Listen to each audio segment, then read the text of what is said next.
सिर्फ मंत्रों का ही पाठ करेंगे, उपनिषद के, कार्य का नहीं। ओमिति एतद् अक्षरम् इदगं सर्वं तस्योपव्याख्यानम् भूतं भवद्भविष्यदिति सर्वमोङ्कार एव यच्चान्यात्रिकालातीतं तदप्योङ्कार एव सोय सर्वगं हि एतद्ब्रह्म अयमात्मा ब्रह्म सोऽयमात्मा चतुष्पाद जागरितस्थानो बहिष्प्रज्ञः सप्तांग एकोनविंशतिमुखः स्थूलभुग्वैश्वानरः प्रथमपादः स्वप्नस्थानो अन्तःप्रज्ञः सप्तांग एकोनविंशतिमुखः प्रविविक्तभुक् तैजसो द्वितीयपादः यत्र सुप्तो न कंचन कामं कामयते न कंचन स्वप्नं पश्यति तत्सुषुप्तं सुषुप्तस्थान एकीभूतः प्रज्ञानघन एवानन्दमयो आनन्दभुक् चेतोमुखः प्राज्ञस्तृतीयपादः एष सर्वेश्वर एष सर्वज्ञ एषोऽन्तर्यामी एष योनिः सर्वस्य प्रभवाप्ययो हि भूतानां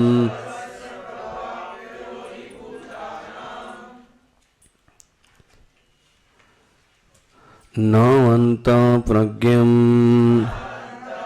न बहिष्प्रज्ञं न उभयतः प्रज्ञं न प्रज्ञानघनं न प्रज्ञं न अप्रज्ञं अदृष्टम् अव्यवहार्यम् अग्राह्यम् अलक्षणम् अचिन्त्यम् अव्यपदेश्यम् एकात्मप्रत्ययसारम् प्रपञ्चोपशमम् शान्तं शिवमद्वैतम् चतुर्थं मन्यन्ते सवात्मा सविज्ञेयः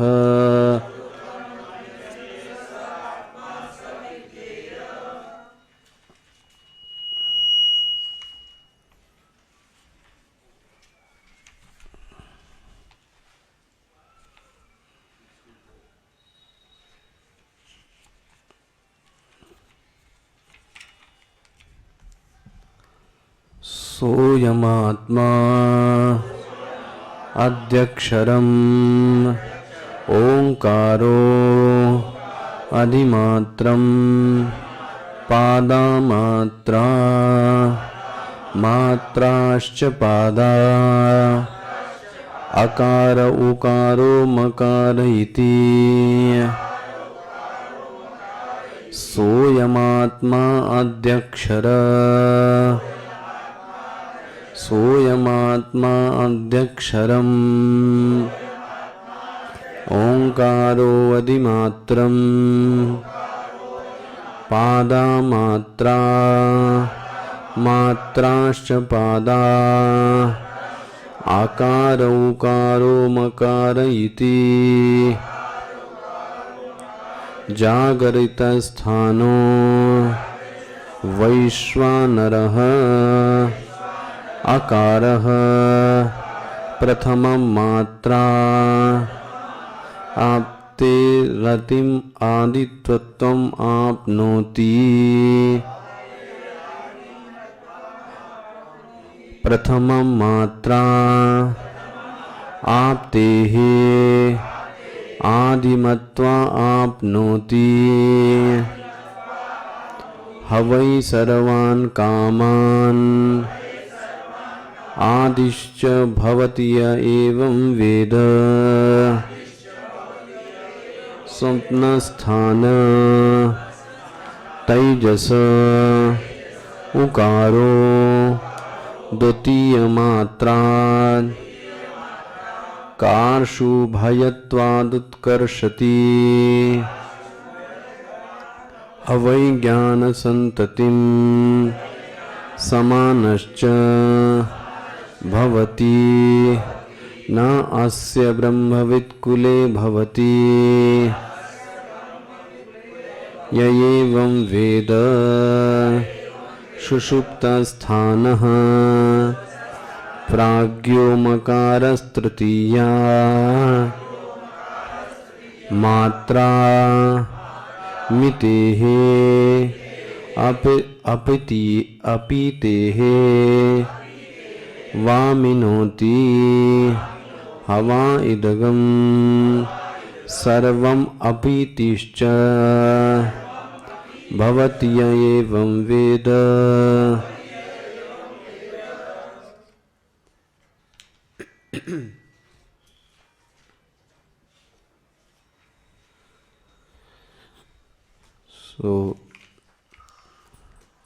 उपनिषद के अब तक 7 मंत्र हम आप देख चुके। 6 मंत्रों पर 9 कारिकाएं आई और 7वें मंत्र पर एक ही मंत्र पर 9 कारिकाएं आई, तो कुल मिला के 18 कारिकाएं और अब तक 7 मंत्र देख चुके। मूलतः इस उपनिषद में 12 मंत्र हैं, 12 ही है ना। तो अब यह 3 मंत्र हैं, 8, 9 और 10 और 11, ये 4 मंत्रों पर अब ये आगम प्रकरण अपनी बात कहता है। इस मंत्र के प्रारंभ के पहले भाष्यकार ने एक बात स्पष्ट कर दी कि शिष्य को जो ये प्रमा बनी, ये प्रमा गुरु ने और शास्त्र और शिष्य के सहयोग से बनी और तीनों ही मिथ्या हैं, क्योंकि यह ज्ञान के पहले ही गुरु का आप कह लें कि उसका उपयोग था, और गुरु का सिर्फ जीवन में उपयोग इतना है कि वह दिशा को क्या कर दे, प्रदान कर दे। उसके बाद तो वह अपने आप को भी क्या करता है, हटा लेता है। सो इसलिए इस मंत्र में आपने देखा कि ये तीनों वास्तव में क्या हैं, मिथ्या हैं। उसका एक तर्क था कि जब हेतु मिथ्या होगा तो प्रमा भी मिथ्या होगी, है ना। हेतु मिथ्या होने पर प्रमा भी मिथ्या बनेगी। उदाहरण दिया गया कि यदि मैं धुएं को देखता हूँ तो अग्नि का अनुमान करता हूँ, तो प्रमा ये बनी कि वहाँ पर अग्नि है। बोले हेतु क्या है? बोले हेतु ये है कि धुआं है तो फिर आग है, और इस बात को मैंने प्रत्यक्ष में देखा है, तो ये इसका क्या हो गया, हेतु। तो प्रमा क्या निश्चित हो गई कि पर्वत पर आग है।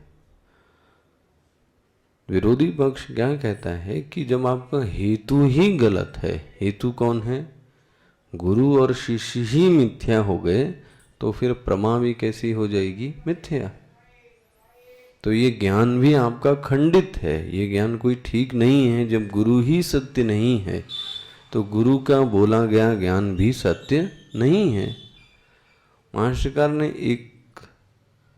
इस वाक्य के ऊपर क्या तर्क दिया, मिथ्या होते हुए भी सही ज्ञान का उदय हो सकता है। देखो जी अंतर कितना है।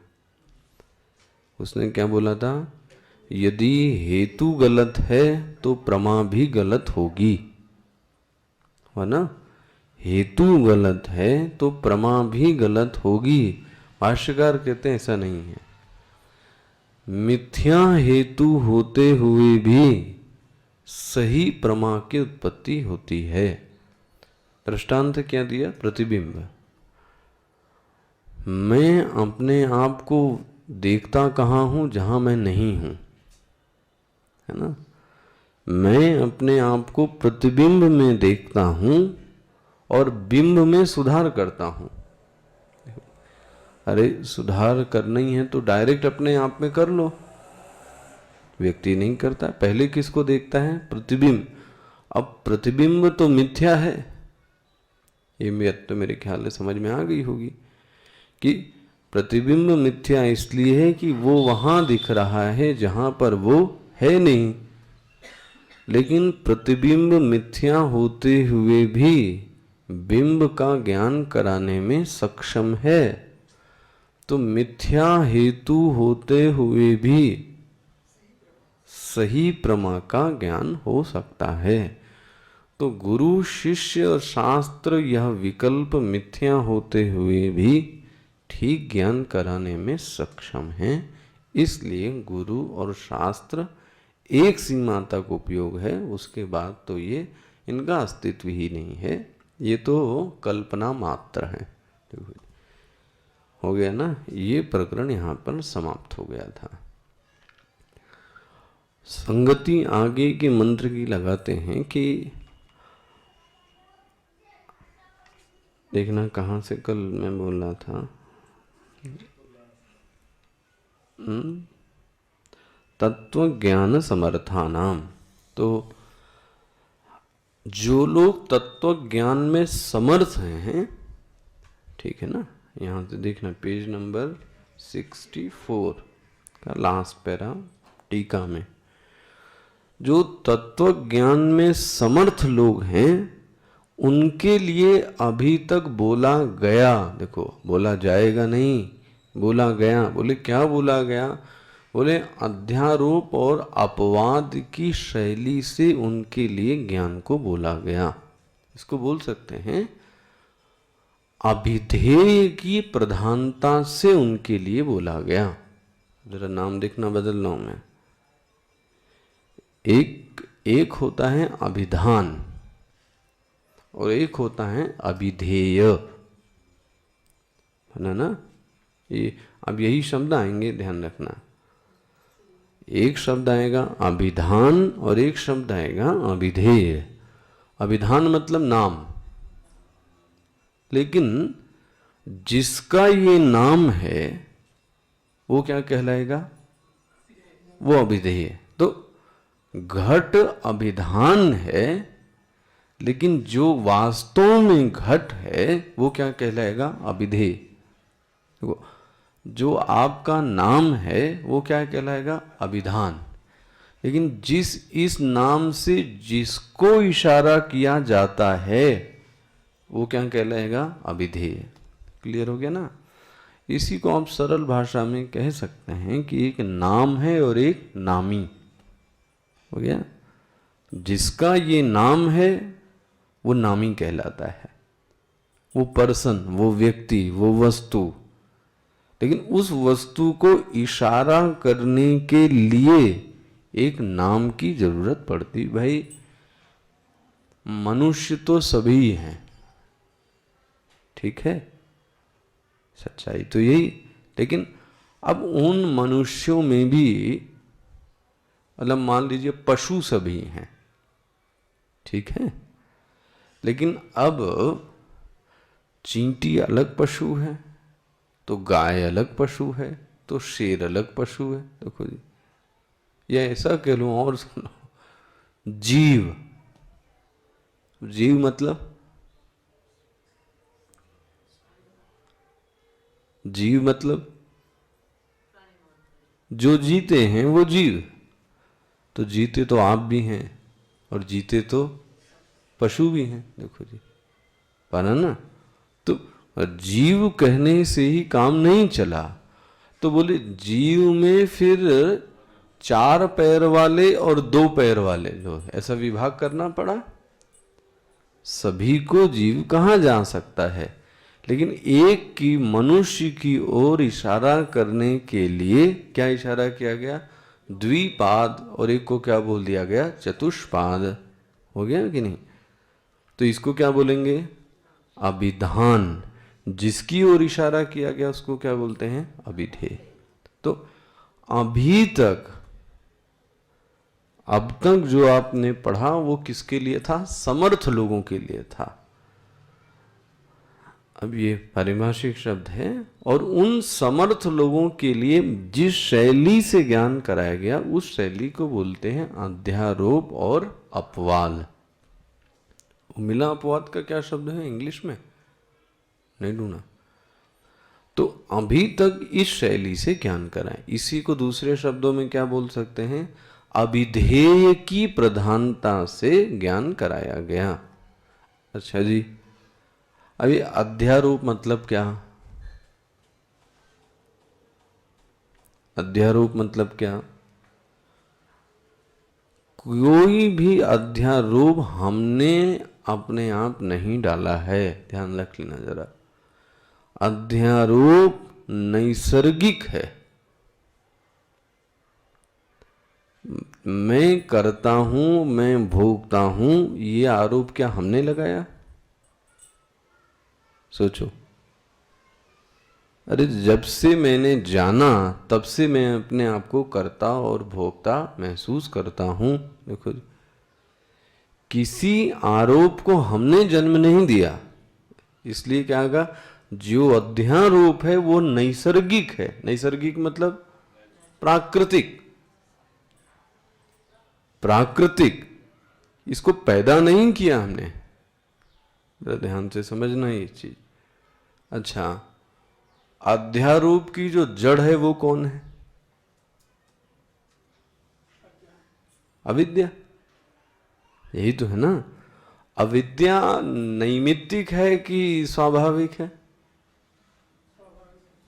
अविद्या किसी के निमित्त से, तो यही आपने पढ़ा ना इसके पहले वाले मंत्र में। अविद्या तो स्वाभाविक है, जब से मैं पैदा हुआ तब से मैं अविद्या में तो अविद्या यदि स्वाभाविकी है, प्राकृतिक है, नैसर्गिक है, तो उससे उत्पन्न होने वाले जो आरोप हैं वो भी कैसे होंगे? बोलो जी, नैसर्गिक, प्राकृतिक है ना।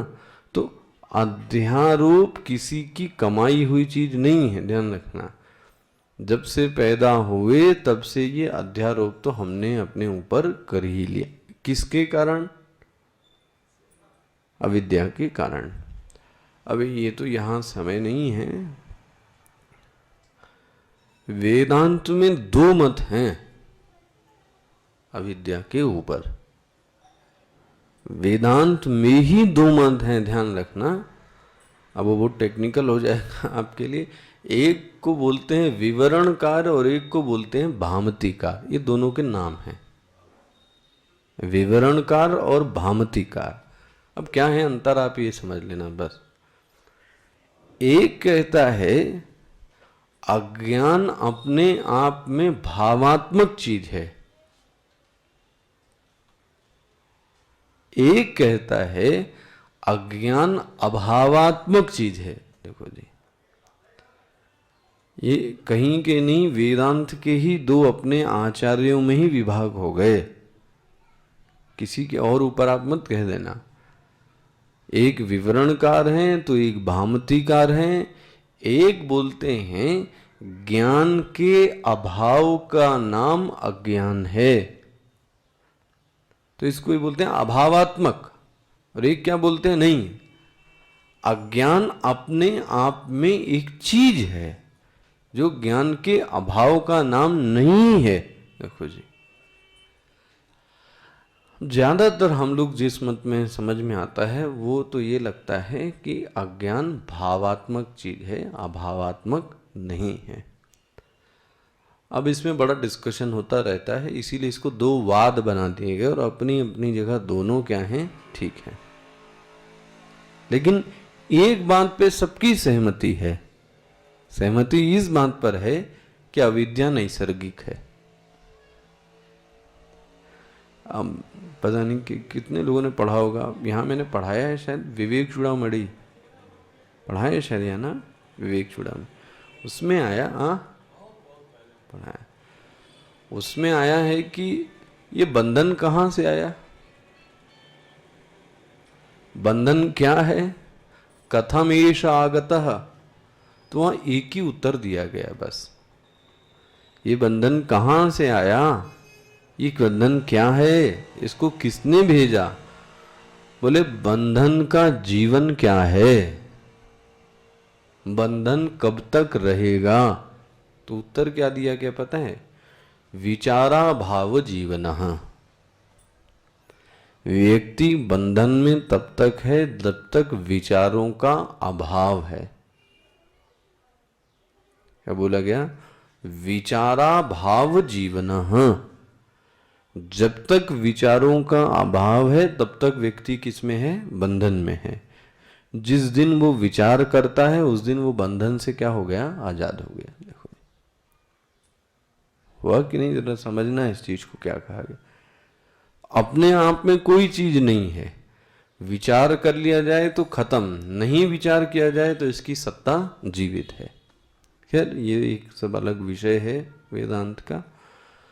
तो जो समर्थ लोग हैं, समर्थ लोगों के लिए अभिधेय की प्रधानता से, अध्यारोप और अपवाद की प्रधानता से उपदेश दिया गया। लेकिन अब कहते हैं इदानीम, अब तत्व ग्रहण असमर्थानाम, कल मैं इस बात को कह रहा था जाते जाते, असमर्थ मतलब क्या, जो लोग तत्व के ग्रहण में असमर्थ हैं, असमर्थ हैं मतलब, तो इधर आके बैठ जाना आप, आगे उन्हें दिखाई नहीं देते, नवीन जी इधर इधर आगे दिखाई नहीं देते। तत्व के ग्रहण में असमर्थ मतलब, तो पहली चीज मैंने बोली थी, जिनके जीवन में वेदांत का वर्ण नहीं है, बुद्धि है, उसको बोलेंगे असमर्थ। जिनके जीवन में वर्ण नहीं है, वर्ण मतलब मैंने कल आपको समझाया, जीवन में उस चीज के लिए मैं क्या छोड़ सकता हूं। कल कहीं मैं किसी को सुनना था रात में, तो बोले प्रेम की निशानी क्या है, बोले तुम उस व्यक्ति के लिए कितना छोड़ सकते हो, इस पर निर्भर करता है कि प्रेम क्या है। देखो, प्रेम त्याग की डिमांड करता है। छोटी बातें हैं बट आप दिल लगा के देखना, जहां प्रेम होगा वहां बलिदान अवश्य है। अरे देश प्रेम मतलब क्या,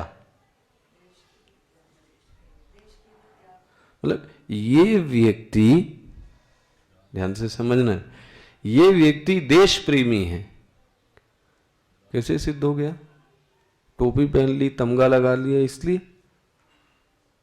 ये व्यक्ति देश प्रेमी है। मतलब कैसे, बोले आपने देश के लिए जीवन को क्या कर दिया, छोड़ दिया। देखो तो व्यक्ति ने किस चीज को देखा, बलिदान, और बलिदान से सिद्ध हुआ कि प्रेमी है। मतलब प्रेम की सबसे पहली निशानी है सैक्रिफाइस। अच्छा भागवत में देख लेना, आप जो पढ़ रहे हैं, गोपियां अपने त्याग के कारण ही गोपी मानी गई, वरना सभी में एक ही जैसी चीज थी। पूरा जीवन ही जिसने क्या कर दिया, दे दिया अपना, उसको क्या बोलते हैं हम? गोपी। तो वर्ण की पहचान ये है कि वह व्यक्ति के जीवन में प्राथमिकता किसकी है, उसी का वर्ण है। ये सब आप अपने अपने को चेक करना, क्या वेदांत हमारा वर्ण हुआ किया हुआ चीज है या नहीं। अच्छा है और नहीं है ये पता कैसे लगेगा? है और नहीं है ये पता कैसे लगेगा? हम उसके लिए क्या चीजें छोड़ सकते हैं। तो कंफर्ट है, तो टाइम है, तो सुविधाएं हैं, तो बहुत सारी चीजें। भाई हर आदमी को सोना, हर आदमी को अपने घर में रहना अच्छा लगता है, ठीक है ना। लेकिन अगर आदमी इतनी मेहनत करता है, आता है जा, तो इससे कुछ तो एक बात स्पष्ट होती है कि इसके जीवन में कुछ ना कुछ तो प्राथमिकता है अन्यों की तुलना में। अब इनमें भी देखो बहुत सारे बदलाव होंगे, है ना। तो वर्ण जीवन में होएगा, तो वर्ण नहीं है तो उस अधिकारी को क्या बोलोगे आप? असमर्थ। अच्छा दूसरा, जिसकी वेदांत में बड़ी मांग की गई और जिसके कारण व्यक्ति को असमर्थ कह दिया जाता है, वो ये है एकाग्रता। बहुत डिमांड की जाती है। एकाग्रता व्यक्ति की भंग नहीं होनी चाहिए, मतलब गजब का कंसंट्रेशन पावर होना चाहिए कि उसकी जो तारतम्यता है वो जुड़ी रहनी चाहिए। अब आप देखो, हम और आपकी एकाग्रता तो बड़ी, तो कुछ होने पर जो सबसे पहले टूटती है वो क्या है? एकाग्रता गई, पढ़ते पढ़ते छूट जाती है। और आपको बताऊं, वक्ता यदि सजग नहीं है तो वक्ता की एकाग्रता टूट जाती है, इसलिए वक्ता बहक जाता है। पकड़ में, उसने विषय कुछ और लिया और वो प्रतिपादन कहीं कहीं का चला गया। क्यों हुआ ये? क्योंकि विषय के प्रति जो एकाग्रता चाहिए थी, वो एकाग्रता आपको देखने में लगता है ये व्यक्ति बोल रहा है, बट आपको पता है जो समझदार वो इसको आता है कि ये अपने पॉइंट से गया। क्यों? क्योंकि एकाग्रता खंडित हो गई। देखो जी, है ना। तो वेदांत में समर्थ होने के लिए एकाग्रता का बहुत अभ्यास करना चाहिए। और ये सब आपकी साधना में, योग साधना में बड़ी अच्छी चीजें बताई गई हैं कि त्राटक किया जाए, तो प्राणायाम किया जाए, तो इससे व्यक्ति का मन कैसा होता है? धीरे धीरे एकाग्र होता है। अच्छा तीसरी चीज, व्यक्ति में श्रद्धा की पूंजी कितनी है ना। ये विभाग सब कर ले। और मैं आपके स्थान पे हूं तो मैं तो इनके आगे परसेंटेज लिखूं कि मेरे में कितना कितना रेशियो क्या है, 20%, 40%, और सबका एग्रीगेट ले लो आप। यदि आप 70 क्रॉस नहीं कर पाओ तो आप समझ लो असमर्थ हैं, सीधी सी बात है। यही सब देखने वाली चीज है। तो मुझ में श्रद्धा कितनी भरी हुई है, अब ये कभी आप और सुनिएगा, गीता पढ़ाऊंगा तो आएगा। श्रद्धा मतलब प्रेम के अभिव्यक्ति और कुछ नहीं। उस प्रेम में आदर जुड़ा हुआ है। देखो, एक प्रेमी का भी प्रेम होता है, भाई पति पत्नी के साथ भी तो एक प्रेम है, लेकिन जब उस प्रेम के साथ थोड़ा आदर की अभिव्यक्ति होती है तो आप क्या बोलते हैं, इसमें क्या बन गई है? श्रद्धा बन गई है। देखो, वो पूंजी कितनी है वो भी चेक करनी चाहिए। अब बहुत सारी ऐसी चीजें आपको गिनाते जाए, तो ये तो मेन चीजें हो गई। तो एक चीज ध्यान रखनी जो स्वामी जी ने बोली, वो है तपस्या। तपस्या मतलब तितिक्षा। तितिक्षा मतलब सहने की बहुत जरूरत है। वेदांत के साधक को तो सहना चाहिए ही चाहिए। सहना किससे? समाज से नहीं, अपने और अपने आसपास वालों को सहना। देखो, इसलिए बड़ी अच्छी मुझे परिभाषा लगती है विवेक चूड़ामणि। बोले एक सहना तो ये सहना है कि सहने के बाद मुंह बन गया, सहा लेकिन सहने के बाद मुंह बन गया तो सहने के बाद डिप्रेशन में चला गया, तो सहने के बाद चार बातें सुनाता है, मैंने तेरे लिए सहा, मैंने तेरे लिए सहा, लो तो उसने सब मटिया मेट कर दी। बोले सहनम सर्व दुखा नाम, देखो इसको परिभाषित कर दिया कि सहना मतलब क्या। बोले एक दुख को नहीं, सहनम सर्व। अब देखो गीता कैसे कनेक्ट करती है। अध्याय 2 ही पहले बताता है कि सहना मतलब क्या। बोले साधक को द्वंद्व को सहना चाहिए। द्वंद्व मतलब जोड़ा, तो शीत उष्ण, सुख दुख, मान अपमान, सफलता असफल, ये सहना है। देखो जिसने सहा नहीं वो बना नहीं, जीवन में गांठ बांध ले नहीं। तो अगर मुझे ऐसा समझे, जब आपको कोई ऐसा सहने के लिए प्रवोक करे तो आप भगवान को क्या बोलना, थैंक्स, कम से कम मेरी परीक्षा का नंबर तो, और मुझे अपनी परीक्षा फल का रिजल्ट भी पता लग जाएगा कि मैं कितने पानी में हूं। पता लगा परीक्षा ही नहीं होगी तो आपको क्या पता लगे कि आप कितने पानी। तो सहने का लेवल क्या है, सहनम सर्व दुखानाम, लेकिन इसके बाद देखना अप्रतीकार पूर्वकम। देखो अप्रतीकार, किसी चीज का विरोध नहीं हो, कोई डिप्रेशन, ठीक है सहूंगा भाई। क्यों सहना, मुझे उस आत्म चैतन्य की प्राप्ति करनी है, बस इसलिए सहूंगा। मैं कमजोर हूं, मैं निकृष्ट हूं इसलिए सहूं, ना ना, सहने का उद्देश्य ये नहीं है। सहना इसलिए क्योंकि उस पद की प्राप्ति करनी है, इसलिए मैं सब सहूंगा।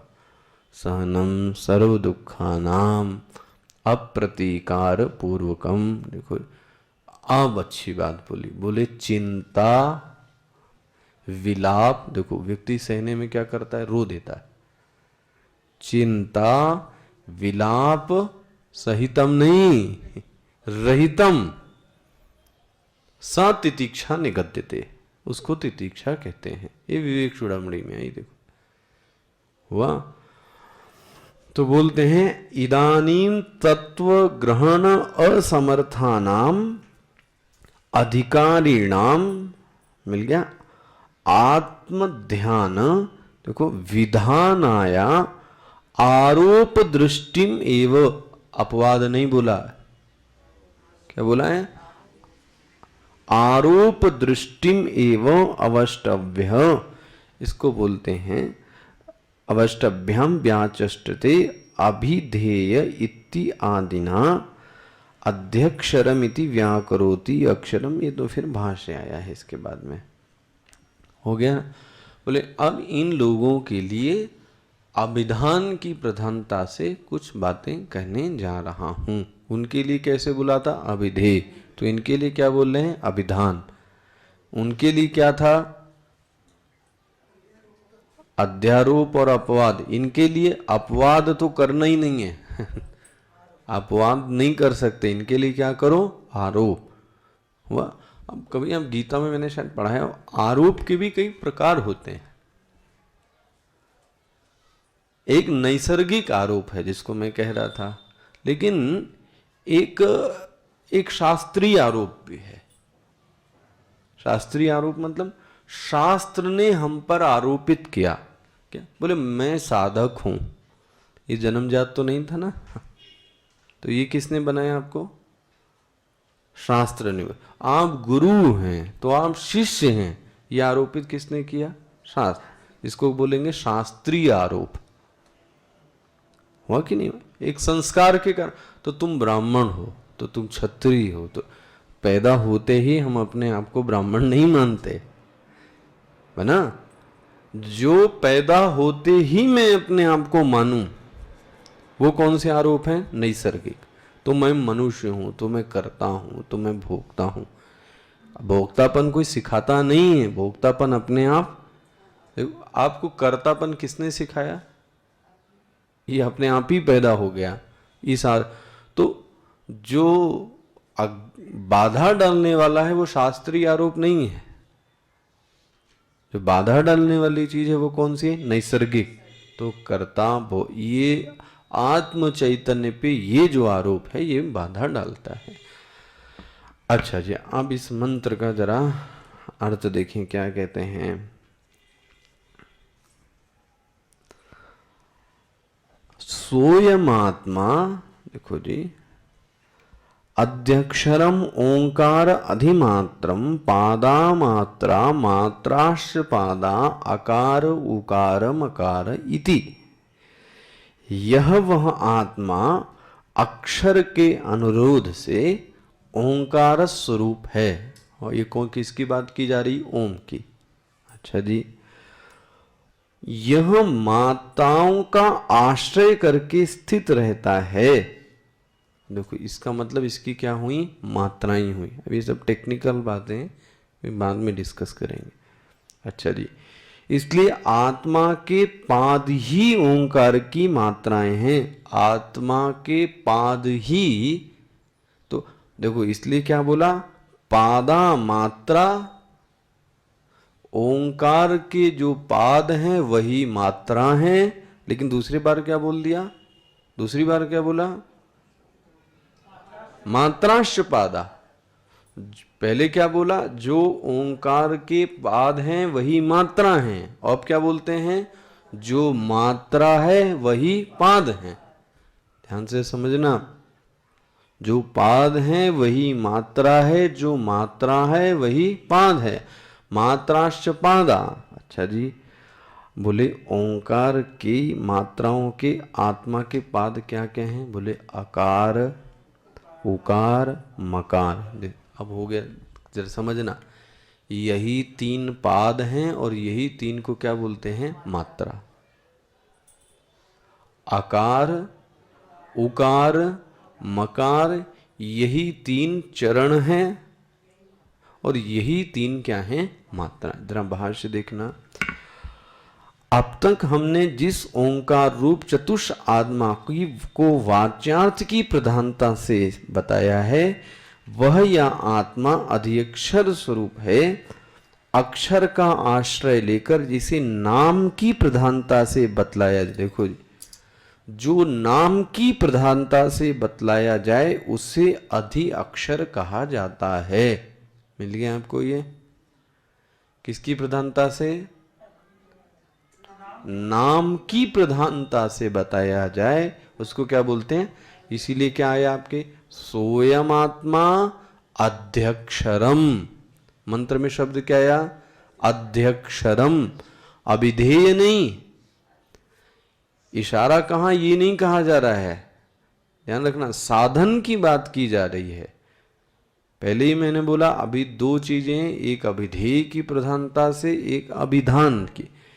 अध्यक्षर उसको कहते हैं जब नाम की प्रधानता से प्रणव को बताया जाए। अच्छा जी, अच्छा तो वह अध्यक्षर क्या है? अध्यक्षर क्या है इस पर हम कहते हैं वह ओंकार ही है। मिल रहा है किताब में आपको? वही यह ओंकार पाद रूप से विभक्त किए जाने पर अधिमात्र कहलाता है।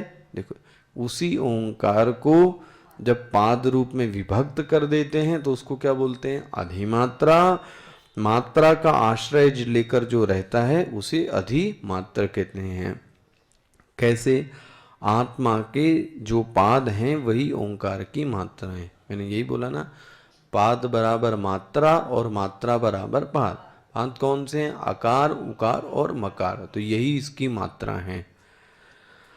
आकार उकार तथा मकार ये ही ओंकार की मात्राएं हैं। तात्पर्य यह है कि आत्मा के पाद और ओंकार की मात्राओं के अभेद होने से कोई विरोध नहीं है। अब ये सब आपको सीखना है कि मात्रा मतलब क्या होता है, पाद मतलब क्या कहा जा रहा है, इन दोनों को क्यों नाम लिया गया। पाद बराबर मात्रा और मात्रा बराबर